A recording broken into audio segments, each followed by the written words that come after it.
Əlbəttə ki, bizim ən böyük problemimiz daxilimizdəki ənaniyyətimiz, egomuz, mənimizdir. İslamın insanı tərbiyə üsulunda həmin o ənaniyyətə bir zərbələr orada ona vurulur və insanı özünün o qabığını qıraraq biraz batinə, biraz zahirə əslində çıxması üçün insan deyir ki, bir bax, Quran-ı Kərim deyir, bir baxarsan, səmiyə baxarsan, bir içinə baxarsan və beləcə Allah Teala insanın idrakini dərinləşdirir.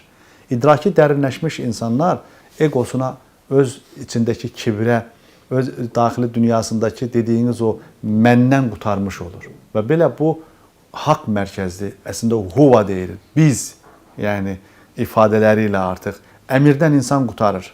Və yaxud ona əmir verirdi, buna əmir verirdi, özünü hakim görürdü, özünü mütləq bilmirəm, kim kimi görən insan artıq dərk etdiyi zaman özünü Allahın qulu görür.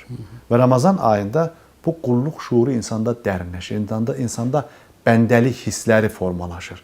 İnsan egosundan çıxır və özünü görür. Özünü görür ki, mən Allahın quluyam, mən ruh daşıyıram və bunun mənim vücudumda, bu cəsədim də əslində bir gün fanidir. Allah məni bir gün bu ruhumu, bədənimdən alacaq və Rəbbimin huzuruna gedəcəm. Bu idrak bizi, bu Ramazan dediyiniz adında bu məktəbin içərisində bizi dərinləşdirir. Və insan Ramazanda maddi qidalardan sıyrıldığına görə mənəvi fütuhatları, feyizləri daha çox dərinləşir. Və ona görə də insanda fərqli bir əmələ gəlir, qabiliyyət formalaşır. Dediyiniz kimi, illərdən 11 ayda bizdə formalaşmış adətlər var. Onu biz söküb atmamız çətin olur.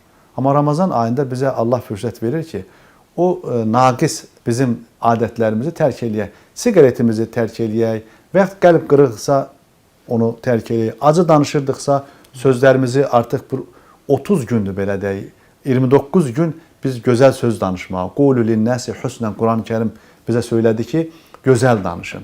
Məsələn, Quran bizə öyrətdi ki, səcdələrinizi gözəl edin. İnsanlara əhsin kəmə əhsənallahu ileyk. Allahın sizə ehsan etdiyi kimi siz də insanlara ehsan edin. Biz iftar süfrələri açdıq, eyni zamanda sahur süfrələri açdıq. Ailəmizlə yenidən gerçəkdən o saadəti yaxalamağa çalışdıq.